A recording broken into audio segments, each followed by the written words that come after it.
जिंदगी में कुछ राज ऐसे होते हैं जो आप कभी किसी को बताते नहीं, पर कुछ राज ऐसे भी होते हैं जो आप चाहते तो हैं लोगों को बताना, पर उन्हें बताते बताते बहुत देर हो जाती है। प्राजक्ता और उसके पति यहां इस नए घर में आज ही शिफ्ट हुए थे। नई नई शादी, नई जगह, नया घर और एक नई जिंदगी। यह सब मिलजुल के प्राजक्ता को नर्वस भी कर रही थी और साथ ही एक्साइटेड भी। घर में पहले ही दिन सारा वक्त सिर्फ सामान को अनपैक करने और घर को सजाने में निकल गया। प्राजक्ता और उसके पति पंकज ने 90% घर को पहले ही दिन सेट कर लिया और फिर धीरे धीरे पूरी तरह सेटल करने में 1 हफ्ता लग ही गया। प्राजक्ता इस पूरे टाइम खुश तो बहुत थी, लेकिन पता नहीं क्यों रह रह के उसे हमेशा किसी के आस पास होने का एहसास होता।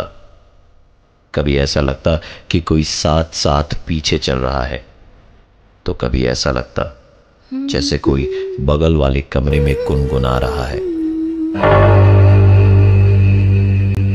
आज पंकज और प्राजक्ता का 8वां दिन था इस घर में। पंकज ऑफिस के काम से 2 दिनों के लिए मुंबई गया था और रात से ही प्राजक्ता को थोड़ा बुखार था। सुबह उठने में थोड़ी देर हुई तो चाय पीते पीते याद आया कि गार्डन में पानी तो दिया ही नहीं। उसने जल्दी से चाय खत्म की और बाहर गार्डन में पहुंची तो देखा कि उसके सारे पेड़ पौधों, फूल पत्तियों को पानी दिया जा चुका है। उन पे पड़ी बूंदें रह रह के सुबह के सूरज की रोशनी में चमक रहे थे। प्राजक्ता वापस घर के अंदर गई और किचन में सब्जियां काटने लगी। काफी देर से वो सोच रही थी कि पानी तो उसने डाला ही नहीं और पंकज 2 दिन के बाद लौटेंगे, तो पानी किसने डाला। वो ये सोच ही रही थी कि उसे ठीक अपने बगल में किसी के होने का एहसास हुआ और प्राजक्ता ने इस बार दांत भींचते हुए कहा, तुम जो कोई भी हो यहां से निकल जाओ, ये मेरा घर है। दोपहर का खाना खाकर प्राजक्ता टीवी देख रही थी। टीवी पर जैसे थोड़ी देर पहले उसकी कही हुई बात का जवाब दिखाया जा रहा हो। जो सीरियल आ रहा था उसका डायलॉग था, आज तक मैंने तुझे तंग नहीं किया, ना ही किसी बात के लिए रोक टोक की और तू मुझे यहाँ से जाने को कह रही है। अब देख मैं तेरे साथ क्या करती हूँ।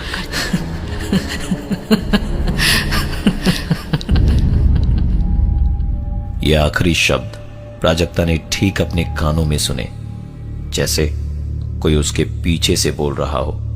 प्राजक्ता भी बड़ी स्ट्रांग लड़की थी, उसको कुछ खास फर्क नहीं पड़ा। उसने टीवी बंद किया और दोपहर की नींद लेने चली गई। प्राजक्ता को संगीत का बहुत शौक था और हर शाम 5 बजे वो रियाज करती थी। सोकर जब वो उठी तो हाथ मुंह धोकर रियाज करने बैठी।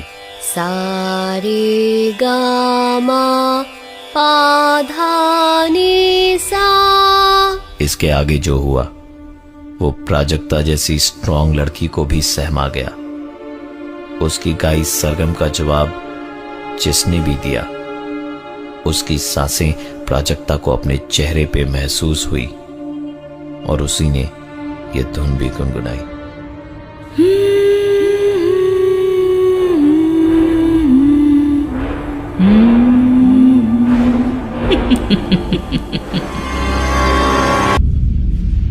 उसने पलटकर पूरे कमरे में छान मारा, फिर पूरे घर में, लेकिन वहां कोई नहीं था प्राजक्ता के अलावा।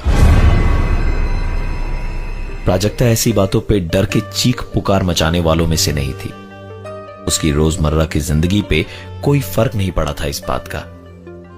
एक दिन जब सूखे कपड़े लेने छत पे गई, आसमान में बादल गरज रहे थे, बहुत जोर हवाएं चल रही थी। कुछ ही देर में बहुत जोर बारिश शुरू होने वाली थी, ऐसा लग रहा था।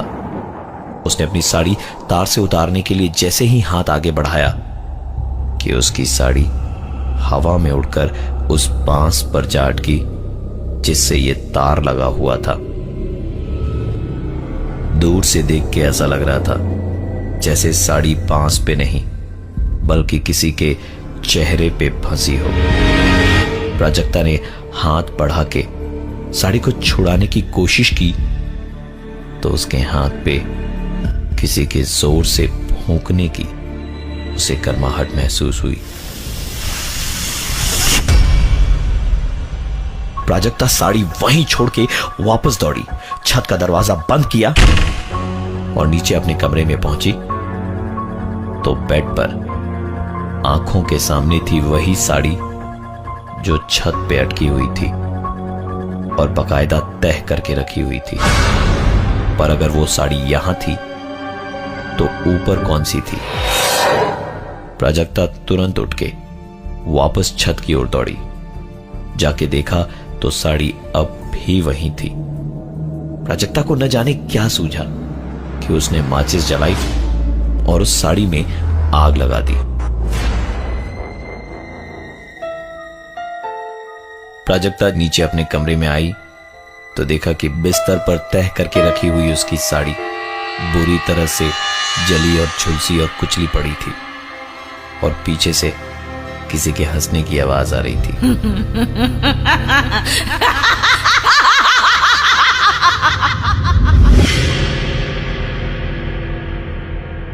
शाम को जब पंकज वापस आया तो प्राजक्ता ने इस घटना के बारे में उसके साथ कोई जिक्र नहीं किया, क्योंकि अगर करती तो शायद किसी और इंसान की तरह पंकज भी उसे पागल ही कहता। देर रात सोते वक्त प्राजक्ता की नींद तब खुली जब उसे लगा कि उसकी चादर कोई नीचे खींच रहा है। प्राजक्ता ने नींद में ही चादर वापस खींची और खींचते ही चादर दोबारा नीचे खींची गई और इसी बीच चादर फटने की आवाज आई। इससे पहले कि प्राजक्ता चीजों को समझ पाती, किसी ने उसके दोनों पैरों को जोर से पकड़ा और उसे बिस्तर से नीचे घसीटते हुए सीढ़ियों के रास्ते से होते हुए घर के ठीक बाहर गार्डन में ले जाके उसे छोड़ दिया। सुबह जब प्राजक्ता की आंख खुली तो पंकज ऑफिस जा चुका था। प्राजक्ता चाह के भी उठ नहीं पा रही थी। उसके सर और पूरे बदन में बहुत दर्द हो रहा था और चादर बिस्तर पर फटी हुई पड़ी थी। उस दिन रात को जब पंकज ऑफिस से घर लौटा तो बहुत थका हुआ था। वो सीधे नहाने चला गया और नहा के बाहर निकला तो देखा प्राजक्ता सामने खड़ी थी। प्राजक्ता बोली कि उसको कुछ जरूरी बात करनी है, कुछ बताना था। पंकज कपड़े पहनते हुए हंसते हंसते ही बोला, अरे बोलो ना, क्या हुआ? नए घर में कोई प्रॉब्लम तो नहीं हो रही है ना? प्राजक्ता ने आगे जो बताया वो किसी की भी शादीशुदा जिंदगी को खत्म कर सकती है। उसने बताया, एक्चुअली मेरी शादी जबरदस्ती मेरे माँ बाप ने करवाई थी। मेरा एक बॉयफ्रेंड था, मतलब अभी भी है। आप जब नहीं रहते हो मेरी उससे अक्सर बात होती है। उसने इतना बोला ही था कि पंकज ने वही किया जो कोई भी करता। दरवाजे से बाहर निकल के दूसरी तरफ मुंह करके खड़ा हो गया और चिल्ला के बोला, तो निकल जाओ मेरे घर से अभी के अभी, सूरत भी मत दिखाना अपनी कभी मुझे। पंकज से गुस्सा कंट्रोल ही नहीं हो रहा था। उसका मन तो किया कि कमरे की बालकनी से धक्का मार दे प्राजक्ता को, कि तभी प्राजक्ता की ही आवाज से उसका ध्यान टूटा। आवाज ऊपर उस कमरे से नहीं बल्कि नीचे किचन से आई थी। अरे क्या हो गया? किस पे चिल्ला रहे हो? कोई प्रॉब्लम हुई है क्या? पंकज का गला सूख गया था। वो समझ नहीं पा रहा था कि हो क्या रहा है। फिर भी उसने जो सुना था वो उसके सर पे सवार था। वो तुरंत नीचे किचन में गया और प्राजक्ता से कहा, तुम्हारा कोई बॉयफ्रेंड है? तुम्हारी शादी मुझसे जबरदस्ती कराई गई ना? अगर ऐसा ही था तो क्यों की शादी? मना कर देना चाहिए था। प्राजक्ता कुछ बोले इससे पहले ही एक हल्की सी आवाज उसके कानों में गूंजी। अब मजा आया तुझे? प्राजक्ता ने तुरंत सोचा कि अब पता ही देना चाहिए कि इस घर में क्या चल रहा है। प्राजक्ता ने बोलना शुरू किया। देखो पंकज, ऐसी कोई बात नहीं है जैसा तुम समझ रहे हो। एक्चुअली इस घर में ना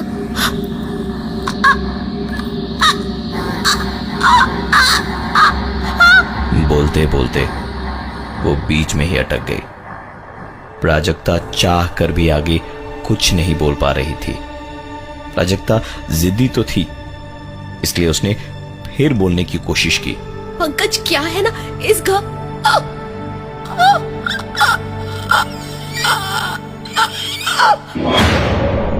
इस बार भी जब उसके गले से आवाज नहीं निकली तो गुस्से में उसने तुरंत एक पेपर और पेन उठाया, लेकिन लिखने की लाख कोशिशों के बाद भी लिख नहीं पाई और उसके कानों में एक आवाज फिर से गूंजी।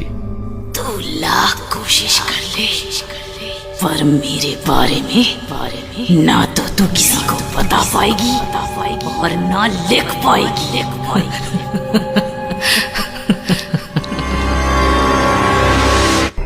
धीरे धीरे ये बातें प्राजक्ता को पागल बनाए जा रही थी। पंकज भी बीच बीच में घर से बिजनेस टूर के लिए 2-3 दिनों के लिए गायब रहता था। ऐसे में वो सारी चीजें प्राजक्ता के साथ और भी ज्यादा होती। ऐसे ही एक दिन दोपहर में प्राजक्ता सो रही थी तो घर की डोरबेल बजी। दरवाजा खोला तो सामने खड़ा था पोस्टमैन, एक चिट्ठी लिए। प्राजक्ता के इस नए घर के ठिकाने पर यह पहला खत था। उसने खोलकर पढ़ना शुरू किया तो यह चिट्ठी झारखंड के एक सेशन कोर्ट की थी। जैसे जैसे प्राजक्ता चिट्ठी को पढ़ रही थी, घर की चीजें अचानक से हिलना शुरू हुई। दरवाजे अपने आप खोलने और बंद होने लगे। किसी के जोर जोर से रोने की आवाजें आने लगी। इस बार ये सारी चीजें प्राजक्ता को डरा नहीं रही थी, क्योंकि चिट्ठी में लिखी चीजों के सामने ये सारी चीजें बहुत छोटी थीं। जैसे जैसे वो चिट्ठी को पढ़ रही थी, वैसे वैसे ये आवाजें और भी ज्यादा तेज होती जा रही थी और प्राजक्ता की आंखें भी ना हो चुकी थी। उसके सामने था एक बहुत बड़ा सच जो उससे छिपाया गया था। न जाने प्राजक्ता को क्या सूझी कि वो एक पेपर और पेन लेकर लिखने बैठी और साथ ही उसने पुलिस स्टेशन में फोन करके कुछ कहा और उसके बाद फोन डिस्कनेक्ट कर दिया। थोड़ी ही देर में घर के अंदर का तूफान शांत हो चुका था। शाम को जब पंकज घर आया तो घर के बाहर बहुत भीड़ लगी थी। किसी से पता चला कि उसकी बीवी प्राजक्ता ने सुसाइड कर लिया है। जब वो दौड़ा दौड़ा घर के अंदर गया तो वहां पुलिस उसका इंतजार कर रही थी। दरअसल ये पंकज की दूसरी शादी थी, जिसके बारे में प्राजक्ता को कुछ मालूम भी नहीं था।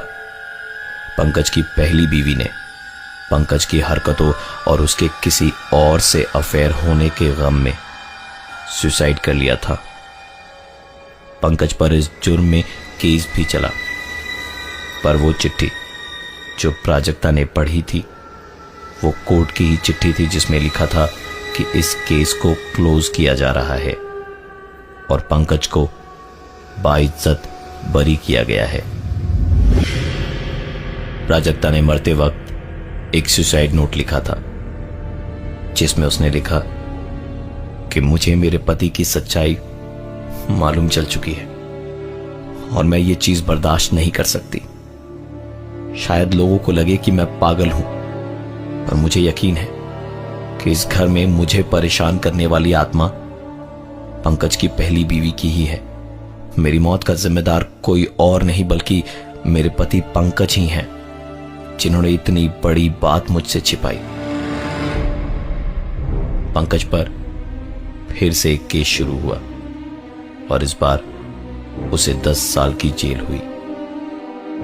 वो घर पिछले 4 सालों से बंद पड़ा है, पर वहां के लोग जो उस घर के अगल बगल रहते हैं, उनकी माने तो रात होने के बाद वहां औरतों के रोने की आवाज सुनाई देती है।